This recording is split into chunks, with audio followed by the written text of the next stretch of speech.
Assalamualaikum warahmatullahi wabarakatuh. Waalaikumsalam warahmatullahi wabarakatuh. Ya, selamat pagi menjelang siang. Alhamdulillahirrabbilalamin, masih bisa bertatap muka walaupun tidak secara langsung. Semoga keadaan kalian sehat semua. Amin. Di pertemuan kelima ini, sebelum Ibu Sri Gunarsih memberikan materi yang baru, di sini saya akan mengulas kembali yaitu materi di pertemuan keempat, yaitu tentang Pancasila sebagai dasar negara. Yang mana di sini saya akan memberikan 2 soal atau bisa dikatakan tes seperti itu. Bisa dipahami sebelum saya memberikan 2 soal? Bisa dipahami?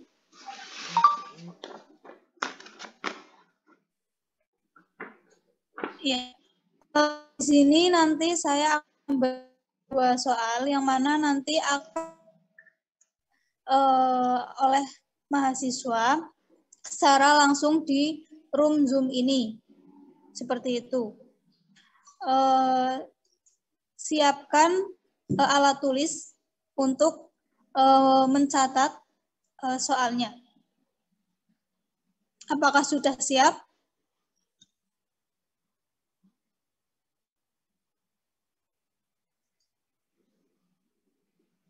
Sudah siap?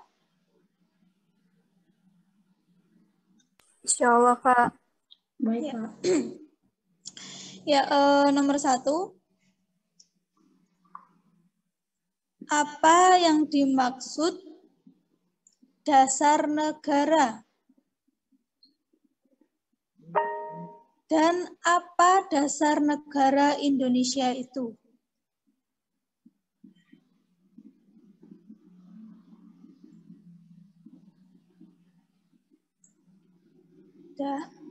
Nomor 2. Jelaskan hubungan Pancasila dengan pembukaan Undang-Undang Dasar 1945.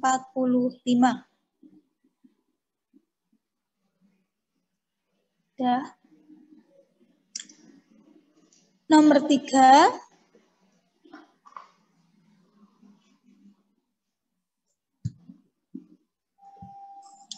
Apa konsep dasar negara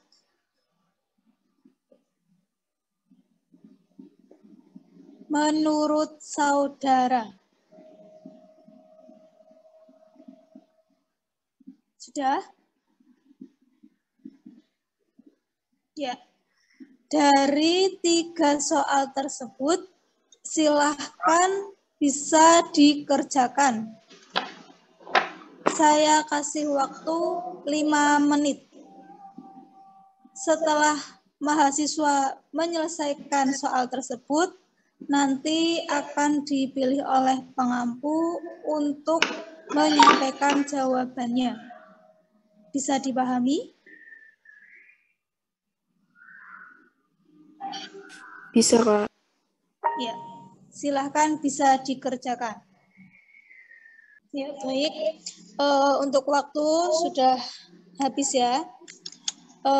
Silahkan 3 mahasiswa bisa menyampaikan jawabannya. Siapa yang mau atau ingin menyampaikan jawabannya? Saya, Kak.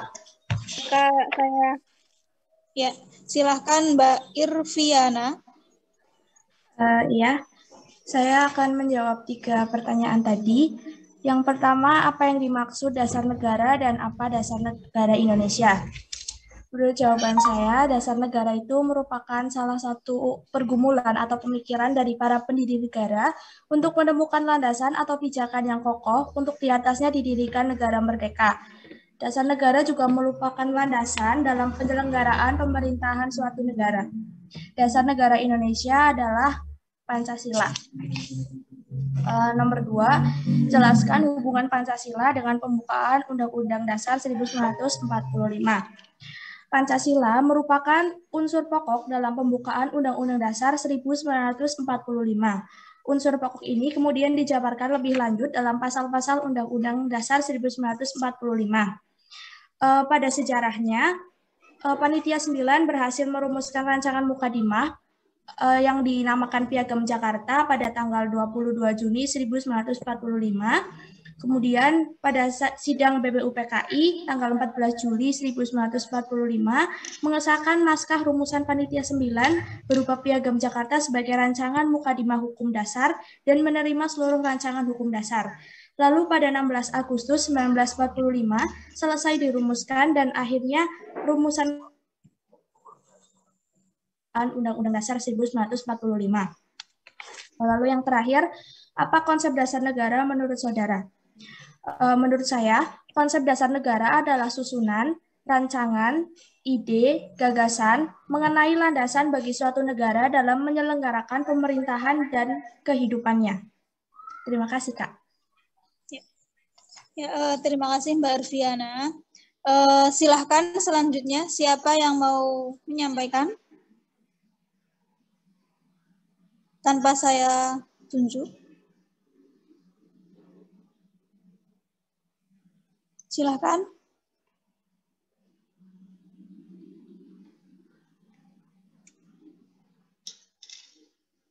Ya. Silahkan Mas Hafid. Mas Hafid.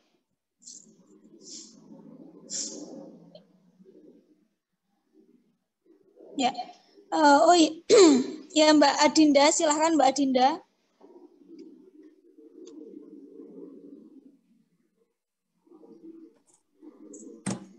Soal yang pertama, apa yang dimaksud dasar negara dan apa? Kameranya bisa di-on-kan terlebih dahulu. Boleh, Kak. Ya, silakan.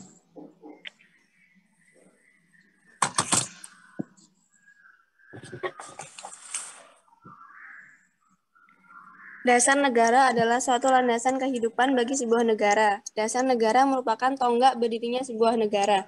Dasar negara Indonesia adalah Pancasila. Terus, maaf Kak, kalau on cam sinyalnya agak... Nah, ya udah. Ya, tidak apa-apa. Ya, bisa dilanjutkan.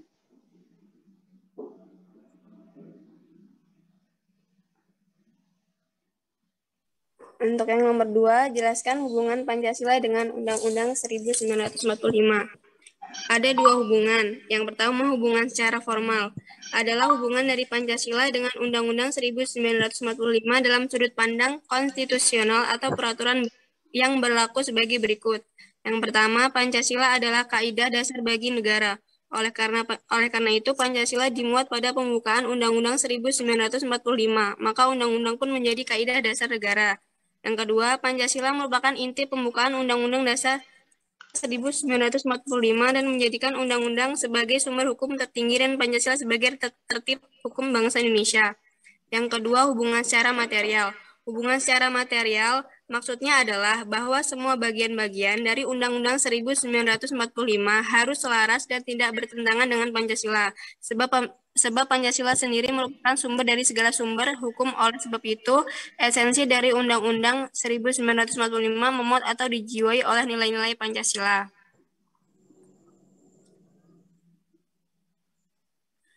Dan pertanyaan yang ketiga, apa konsep dasar negara menurut saudara? Konsep dasar negara menurut saya adalah merupakan sebuah landasan atau ideal bagi Indonesia, berperan sebagai landasan dalam berbangsa dan bernegara. Maksudnya, dasar negara dijadikan tolak ukur dan pedoman dalam kehidupan sehari-hari. Terima kasih, Kak. Ya, terima kasih untuk Mbak Adinda.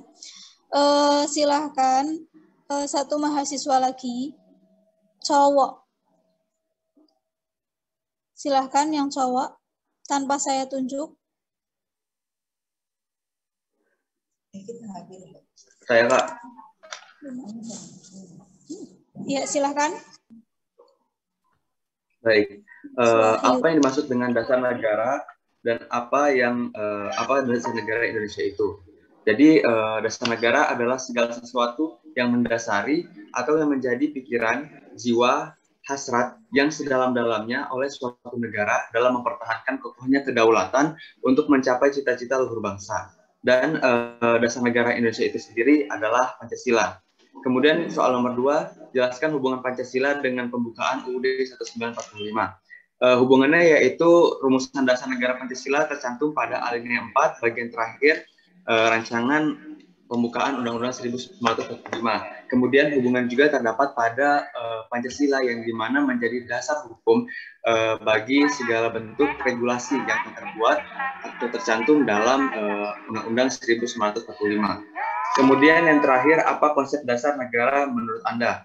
Menurut saya, konsep dasar negara ialah segala sesuatu ketentuan yang dapat menjadi pedoman dan mengarahkan kehidupan bangsa ke dalam tujuan atau cita-cita bersama. Konsep dasar itu sendiri terdapat pada nilai-nilai luhur Pancasila, diantaranya ketuhanan, kemanusiaan, persatuan, kerakyatan, dan keadilan. Sekian, terima kasih.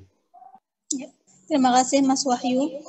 Ya, teman-teman semua, dari 3 jawaban teman saudara yang menyampaikan, apakah ada yang mau menyimpulkan dari jawaban tersebut?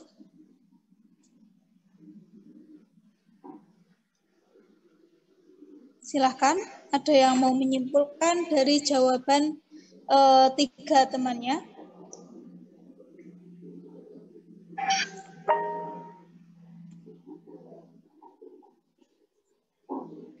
Mas Mahdi Ramadhani.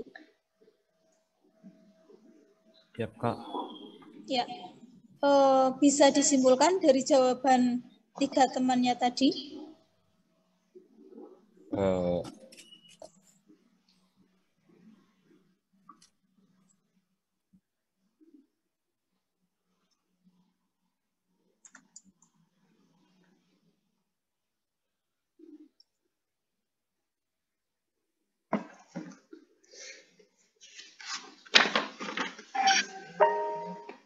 Bagaimana Mas Mahdi?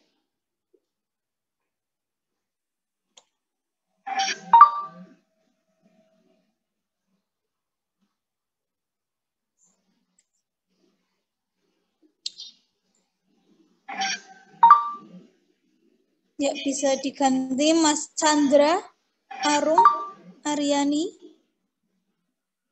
Chandra.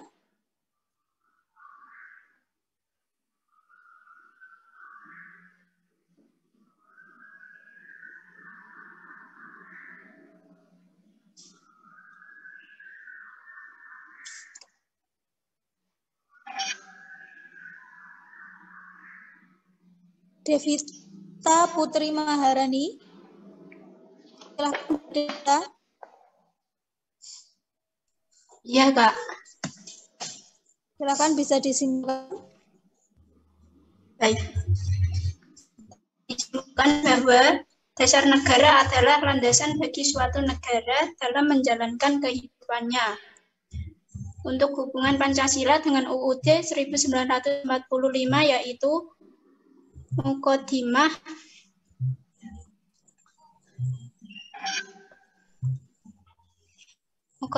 Hukum Dasar pada tanggal 16 Agustus 1945 yang dirumus di dalamnya termuat Piagam Jakarta sebagai Muqaddimah. Yang terakhir, konsep dasar menurut saya yaitu yang disampaikan oleh Muhammad Yamin, Mr. Supomo, dan Insinyur Soekarno pada tanggal 29 Mei sampai 1 Juni 1945. Terima kasih, Kak. Ya, sama-sama. Apakah ada yang ingin sebelum saya alihkan ke Ibu Sri Gunarsi?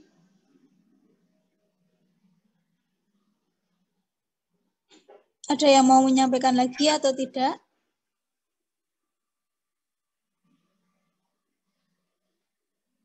Ya, mungkin itu saja pretestnya di pagi hari ini. Terima kasih. Saya kembalikan ke Ibu Sri Gunarsi untuk menyampaikan materinya. Ditunggu sebentar, nggih.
Assalamualaikum warahmatullahi wabarakatuh.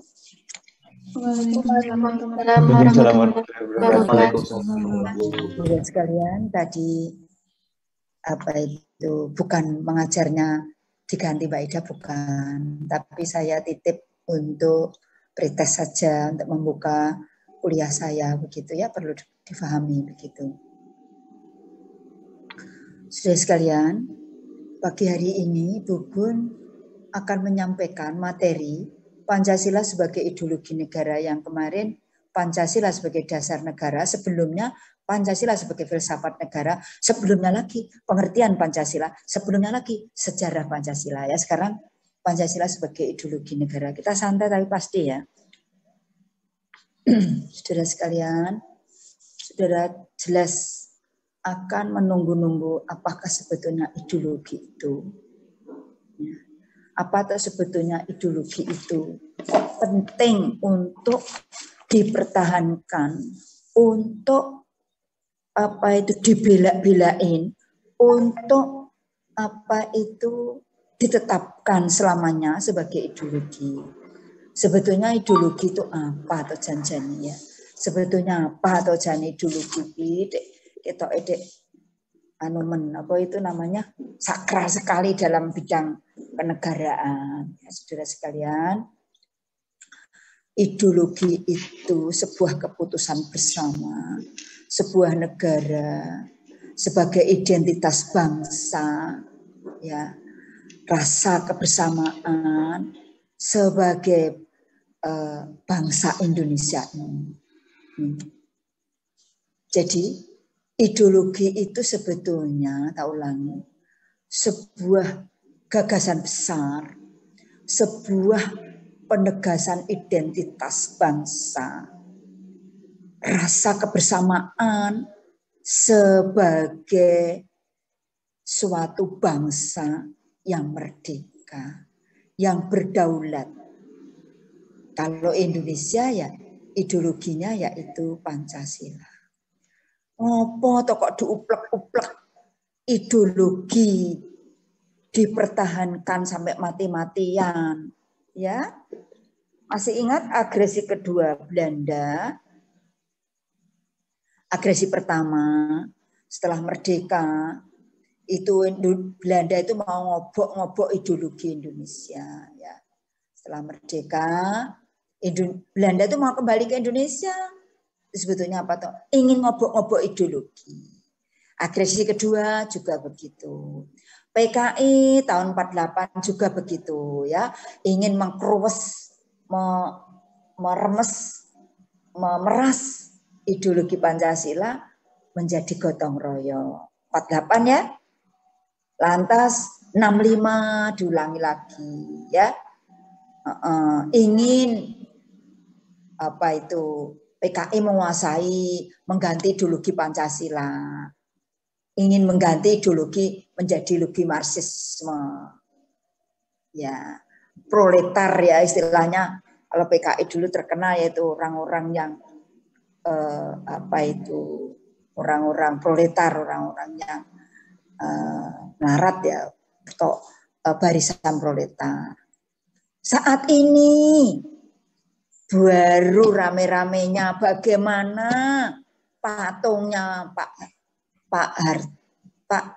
patung-patung yang ada di museum hilang. Rame ya, rame banget. Tapi itu sebetulnya ada, pasti ada. Mosok patung so mlaku dhewe ya. Mesti ada yang memperkasai bagaimana itu hilang.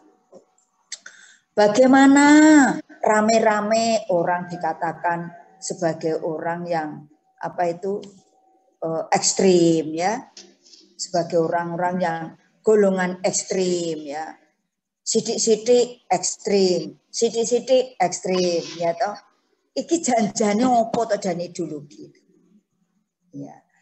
Orang Islam sidik-sidik disudutkan, diculik, dibunuh ya. Digolongkan orang-orang yang ekstrim. Ini sebetulnya apa toh yang ingin diraih itu dalam mewujudkan ideologi atau ingin mempertahankan ideologi ini, saudara? Saat ini kan sebetulnya baru rame-ramenya bagaimana mempertahankan ideologi Pancasila. Ya. Apa ideologi merupakan gagasan ide memiliki nilai kebenaran. Nah, karena apa diciptakan? Disahkan, diciptakan dari sebuah budaya sejarah bangsa. Dari sejarahnya kemarin PPKI, BPPKI sampai disahkan Pancasila, Undang-Undang Dasar, diakui kebenarannya sebagai filsafat. Ya. Ini sebetulnya ingin mewujudkan realitas ideologi Pancasila itu harus eksis di negara Indonesia ini tanpa ada gangguan apa-apa.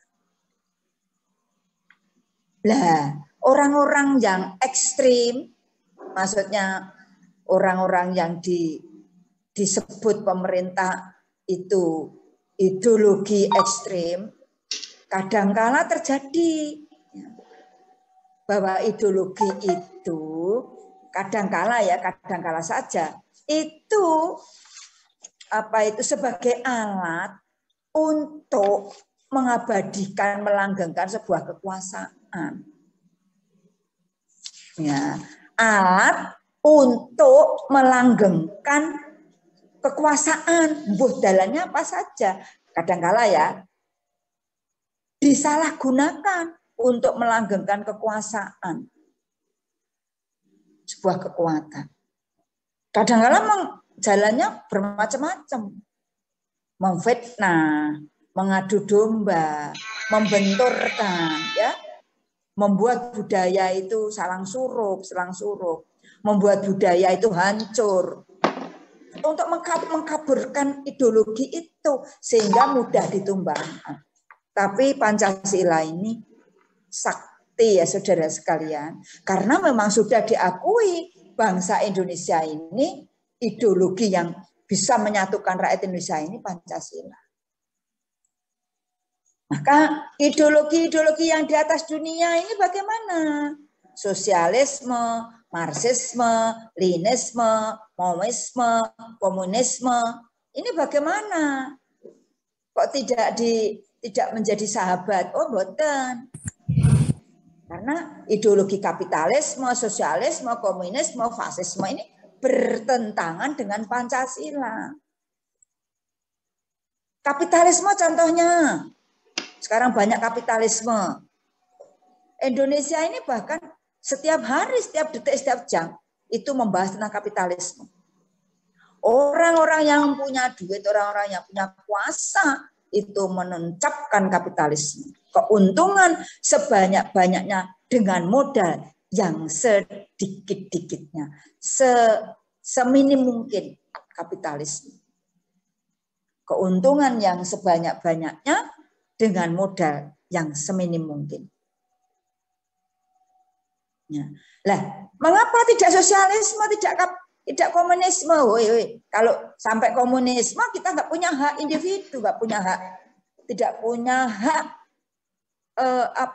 mengakui hak individu. Jadi semua dikuasai negara. Kalau komunisme itu semua dikuasai negara. Cina, sudah tak kasih tahu kan toh? Cina itu semuanya dikuasai negara. Rakyat itu tidak punya hak untuk bicara, tidak punya hak untuk menuntut. Tiananmen, peristiwa Tiananmen 20 tahun yang lalu, berapa ribu mahasiswa yang masuk ke lubang Tiananmen? Itu di Cina. Kamu ikhlas enggak kira-kira Indonesia ini dijamah oleh sosialisme, komunisme? Orang komunisme itu hak pribadi tidak ada. Ya. Hak memiliki hak milik tidak ada. Semuanya adalah hak pemerintah, hak negara. Bahkan nyawa kuwi wae kadangkala hak negara. Itu komunis. Jadi kalau bersuara berontak besok udah mati. Maka kadangkala di negara komunis itu hak bicara dia berani dengan pemerintah ya besok udah mati. Ya saudara sekalian. Ini perlu diketahui.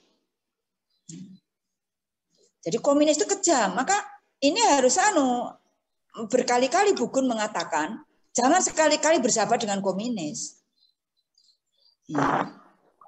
Baik, mengapa kapitalis tidak boleh menguasai negara Indonesia ini? Karena sistem ekonomi Indonesia bukan kapitalis, tapi ekonomi Indonesia ekonomi Pancasila, koperasi. Tapi kenapa banyak juga ini digembar-gemborkan kapitalis. Orang-orang yang punya uang, orang-orang yang punya duit. Maka kita harus pinter. Dunia online, sekarang ini perdagangan dunia online. Kita juga harus pinter online. Ya. Sekarang berjual juga lewat online, lewat HP ya. Kita harus berani mengatakan begitu. Ya, nanti ada tugas ya. Tugasnya akan dikerjakan 2 minggu. Ya, 2 minggu, ya, tidak 1 minggu. Iya. Jadi saudara sekalian, tak ulangi. Jadi ideologi Pancasila itu ideologi yang tidak bisa dirubah oleh siapapun. Cita-cita ingin dicapai ideologi yang bersumber dari suatu filsafat. Jadi yang tertinggi di dalam ideologi Pancasila ini adalah sebagai penyelenggara kehidupan berbangsa, nomor 1 adalah ketuhanan. Jadi kalau sudah bertentangan dengan ketuhanan, berarti orang yang tidak setuju dengan Pancasila. Dicatat itu. Dicatat dalam hati kita. Jadi orang yang sudah bertentangan dengan berketuhanan, berarti sudah tidak setuju dengan Pancasila. Jadi garis bawahi itu mesti mampu-mampu komunis. Gitu. Berbau-bau. Jadi ini, jadi sekarang ini kan baru ingin menjelaskan PKI itu ada pada ada. PKI itu ada dan menyusup kemana-mana. Hati-hati, infiltrasi. Untuk apa dia? Untuk merusak bangsa Indonesia ini. Untuk menguasai, untuk mengganti ideologi ini menjadi ideologi komunis. Orang Islam mesti mati kabeh nek ideologi komunis Indonesia.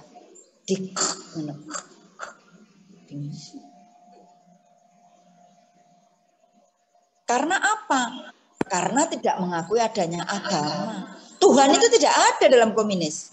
Jadi Pancasila jadi pertama sekali mengapa ideologi ini dipertahankan? Karena memang ideologi ini adalah suatu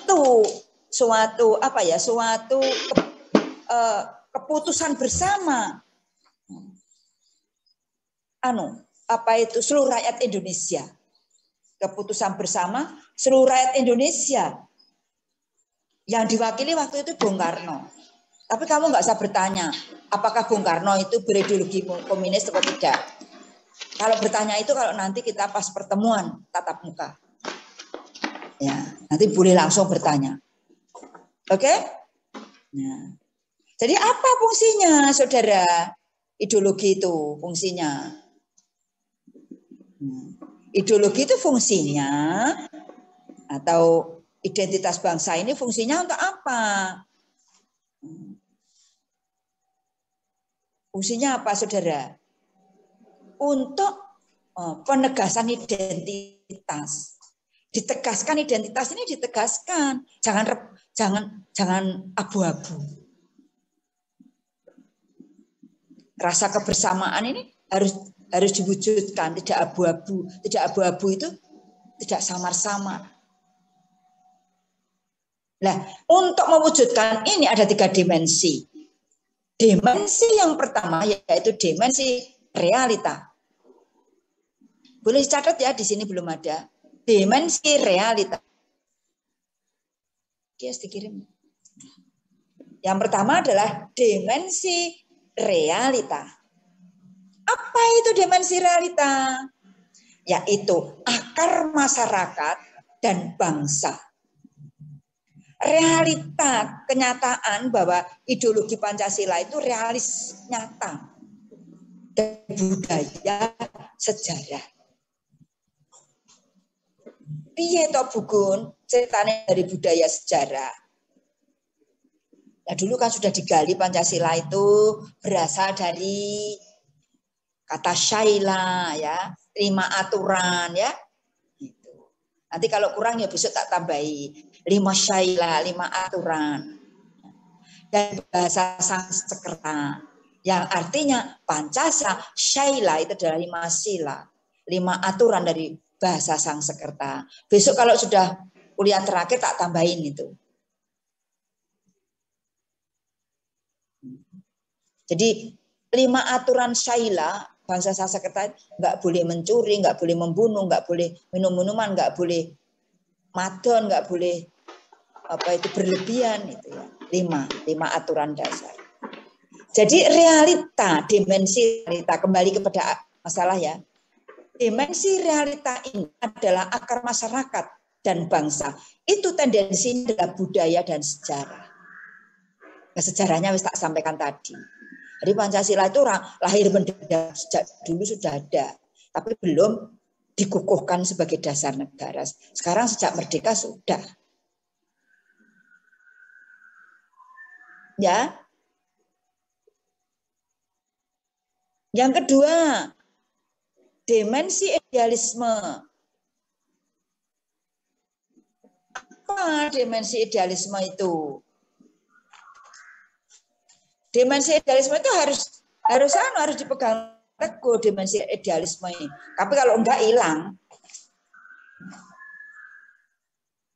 Dimensi idealisme ini ide-ide dasar dari Pancasila. Apa ide dasarnya? Mewujudkan sebagai apa itu bahwa Pancasila itu mengandung idealisme harapan ke depan. Kehidupan bersama idealisme ini akan tercapai. Jadi tidak angan-angan. Jadi kalau saya misalkan sekolah di Australia, orang Indonesia itu ada Kristen, ada Buddha, ada Hindu, ada Konghucu, Dharma Gandul, Gatholoco, Dewi Sri. Yo, itu di sana itu yang dipakai bukan agamanya, tetapi untuk mewujudkan kerukunan itu adalah Pancasila. Misalnya awak yo itu mau macam-macam ya agamane. Ono Islam, ono Hindu, ono Buddha, ono Konghucu, ono Kristen, ono Katolik, Dharma Gandul, Gatholoco, Dewi Sri, banyak banget ya. Apa itu kepercayaan itu. Itu yang diwujudkan tuh Pancasilanya. Bukan apa-apanya. Oh, kita bersatu tuh karena Pancasila ngono ae. Baik. Dimensi yang ketiga yaitu dimensi fleksibilisme. Fleksibilitas ini adalah luas. Ini yang disebut sebagai dimensi pengembangan.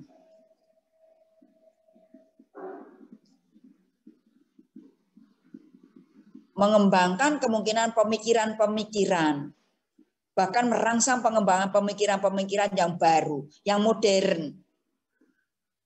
Maka digarisbawahi, Pancasila ini sebagai ideologi bukan tertutup, tetapi terbuka. Ini pendapatnya Usman ya. Terbuka. Contohnya apa terbuka itu? Indonesia tidak menutup kemungkinan ikut bergabung dunia PBB. Tidak menutup kemungkinan Jepang bisa masuk ke Indonesia dengan budaya Jepangnya. Tapi Indonesia tidak boleh luntur, budayanya Indonesia kuwi. Ketekan wong Cina, Indonesia padha nganggo kathok pendek kabeh. Ya, enggak. Itu namanya bukan berbudaya. Bersemlohe ria itu namanya. Coba Jepang itu. Budaya Jepang itu jos ya. Hebat. Walaupun dia diterpa oleh angin, panas, dingin, ombak, banjir, budaya seluruh dunia. Tapi Jepang tidak pernah namanya budayanya itu luntur. Jepang jos. Nah, sekarang saja orang Indonesia budaya jajan golek sing milenial. Jajan yo menit tropis. Jajan yo nang hule-hule ya. Cah modern saiki pecel gak doyan. Seblak raos enak. Seblak condong raos, seblak pacitan. Jangan lodeh radoyan, sop radoyan. Apa itu namanya? Dendeng ragi radoyan. Modern. Tapi saudara sekalian, boleh buku ini ya modern, aku ya seblak ya doyan. Jawa Barat. Tapi saya pernah meninjau ke tropis. Satu gelas itu 30.000. Tropis mahasiswa penuh dengan sesak. Ya, kalau orang rumah tangga mendino jajan tropis omahe kadol. Ya, sepeda motornya kadol, mobilnya kadol, entek. Ya. Karena apa? Memburu budaya. Memburu budaya. Itu. Mbak Ida gudangan radoyan loh ya. Mbak Ida itu loh. Gudangan radoyan. Ya, tempe goreng radoyan, tahu radoyan, tahu mo. Doyannya apa, Mbak? Coba ngerti. Yang modern apa? Mie gacoan gitu. Ya. Coba kalau ada mie gacoan walalah untel-untelan. Padahal itu yang mie yang disiram banyu, diwehi saus sedek ya untel-untelan. Ya. Karena apa? Sudah dikatakan modern. Maka kamu jangan terburu-buru, terbirit-birit dulu dengan kata-kata modern. Selektif dulu. Oh tenan. Nah, nanti kalau buku terburu-buru model milenial, aku ngajar nggak pakai baju seperti ini, koteka.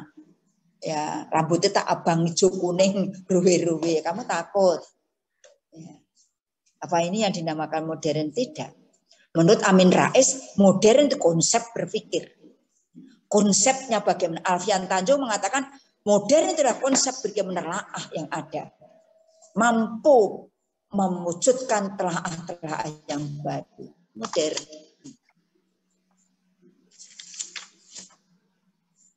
Ya, saudara sekalian.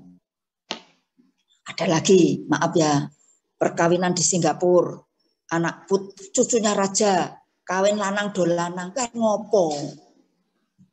Kawin lanang dolanang kan ngopo jejak? Cucunya pejabat di Singapura. Ini dikatakan modern lah Singapura. Ini kalau Al-Quran dilaknat. Ya, saudara sekalian, harus hati-hati ya dalam mewujudkan sebuah cita-cita. Jangan kandas karena sebuah cita-cita sehingga menggok dalan tidak benar.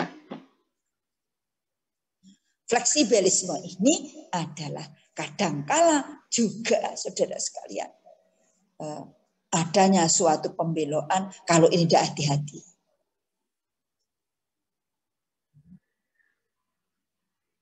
Nah ini juga identitas bangsa ini, ideologi ini kadangkala ideologi ini disalahgunakan. Untuk apa? Melanggengkan kekuasaan. Maine politik pemilihan umum. Diumumkan pemilu kok jam 2 bengi. Presiden diumumkan jam 2 malam. Iki opo enek nera Indonesia.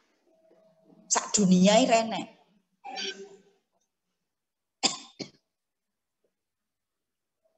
Ya, pembeloan. Baik, saudara sekalian, saya teruskan. Mentek.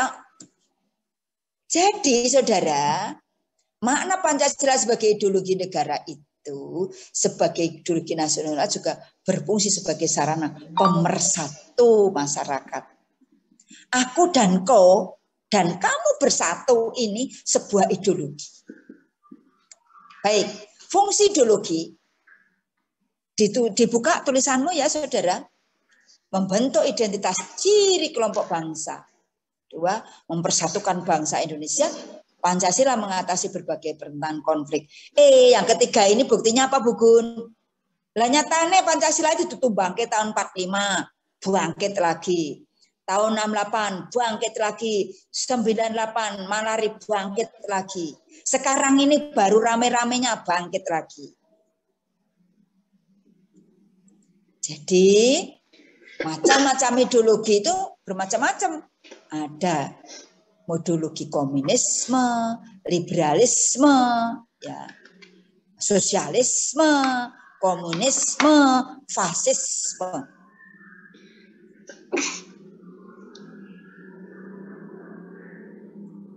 Saya garis bawahi yang Pak komunisme itu negara atau masyarakat yang berperan sebagai penyedia segala macam kebutuhan warga masyarakat.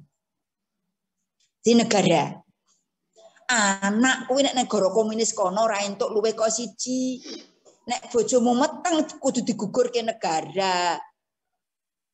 Rumahnya itu enggak punya rumah pribadi, rumah negara. Jadi nanti petak-petak begitu buku sudah di China sana itu 1 minggu. Di daerah yang terpencil itu mana itu? Lupa besok tak umumke. Itu 1 minggu lama saya di sana. Mempelajari budaya. Jadi di sana itu orang jalan nggak ada yang mesem. Semuanya merengut. Karena dituntut jam. Dituntut waktu. Ditekan oleh negara. Rakyat tidak boleh bicara. Rakyat tidak boleh menuntut. Dituntut, nyawane milik negara pateni. Ya, jadi kamu bersyukur hidup di negara Pancasila selalu menjadi ideologi pemersatu bangsa.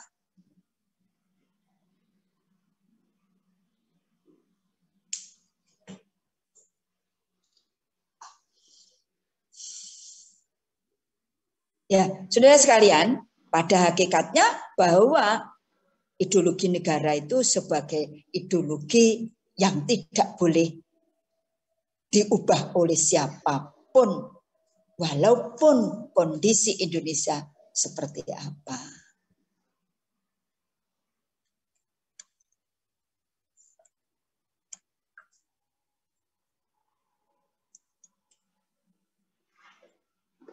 Ya, saya teruskan. 1 kali lagi, setelah ini sudah selesai. Nanti PR-nya dituliskan Mbak Ida. Nanti antara lain ada bagaimana saudara bisa mengartikan yang pertama dulu ada ontologi, dia pandang dari segi ideologi negara ini, ontologi, epistemologi, dan aksiologi dari ideologi negara, filsafat negara nanti 2 minggu atau 3 minggu. Kamu milih 2 minggu atau 3 minggu? Nanti kalau ada PR 2 minggu atau 3 minggu? Halo? 2 minggu atau 3 minggu? Alah kok menang kabeh? Apa 2 hari? Lah piro?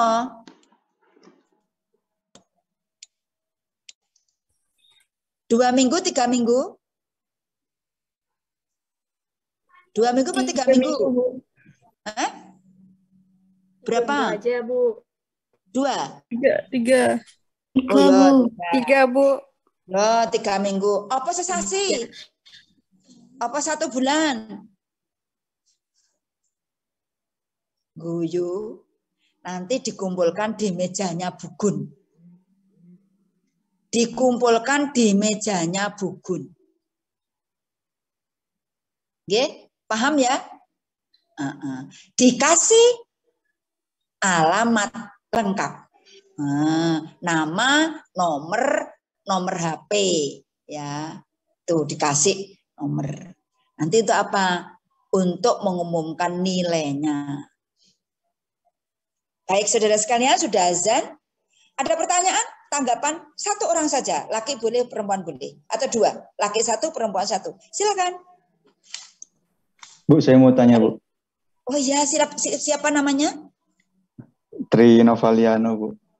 Oh ya, Tri. Yo. Tri putra ketiga. Monggo, Mas Tri. Saya kan sempat baca PPT-nya, ada fungsi ideologi Pancasila. Pancasila mengatasi berbagai pertentangan, konflik, ketegangan sosial, pembentukan solidaritas, dan kebersamaan. Saya mau tanya sedikit tentang pengamalan sila Pancasila kelima, yaitu keadilan sosial, di mana dulu kan sempat ada kasus nenek Asyani mencuri 7 batang kayu, tapi ditindak tegas oleh hukum. Sedangkan baru-baru kemarin ada kasus korupsi yang sampai merugikan negara, sampai miliaran, tapi malah dia mendapatkan keringanan masa tahanan. Jadi apakah pengamalan nilai sila Pancasila yang kelima itu sudah mulai pudar, Bu?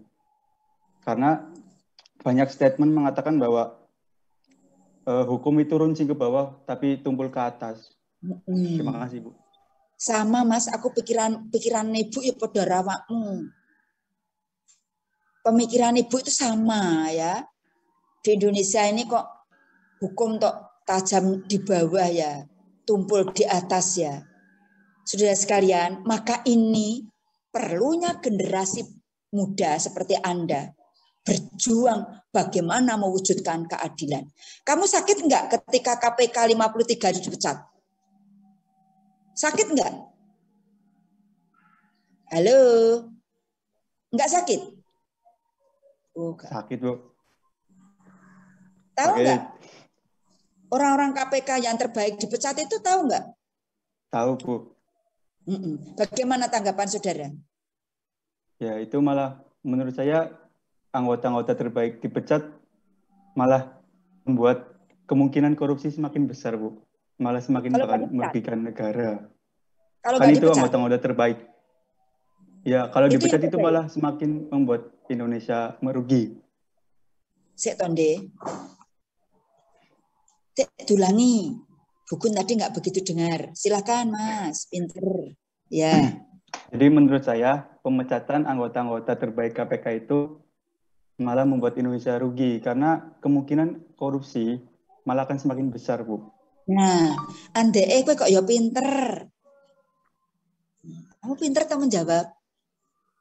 Lah nek Bugun menjawab, hukum itu tumpul di bawah, tajam di atas, yang ngono kuwi. Ya, maaf ya, ini saya tidak ekstremis ya. Habib Rizik salah ya apa toh? Kata hukum 4 tahun nih. Hanya mengaku dia divaksin atau tidak, kan gitu. Hanya itu kan kerumunan toh. Lihat Bali kemarin, orang untel-untelan, tapi nggak ada hukum. Inilah kekuasaan. Maka saudara, generasi muda ini jangan melempem untuk mewujudkan keadilan ini. Siapa? Kita. Kalau nggak diwujudkan keadilan, bahaya. Nah, inilah kalau saudara mendapatkan mata kuliah hukum dari Bugun Mudeng. Adil ialah yang sesuai dengan perasaan hukum dalam masyarakat. Nah, saiki nenek maling jiko tanaman ketela dihukum 3 tahun, 3 bulan. Yang korupsi 1,5 triliun, 1 tahun nggak ada. Mana keadilannya? Ya itulah permainan hukum. Keadilan belum bisa diwujudkan. Siapa penguasanya? Siapa penguasa hukum? Saking KPK 53 ini dipecat terus piye gitu loh. Padahal Novel Baswedan itu sampai direwangi matanya hilang 1 untuk menegakkan kebenaran. Ya saudara sekalian, paham mesti saya ngomong. Ya, jadi kalau hukum itu tumpul di bawah, tumpul di atas, tajam di bawah, itu adalah bukan aturannya, tapi manusianya lah yang tidak berbuat adil.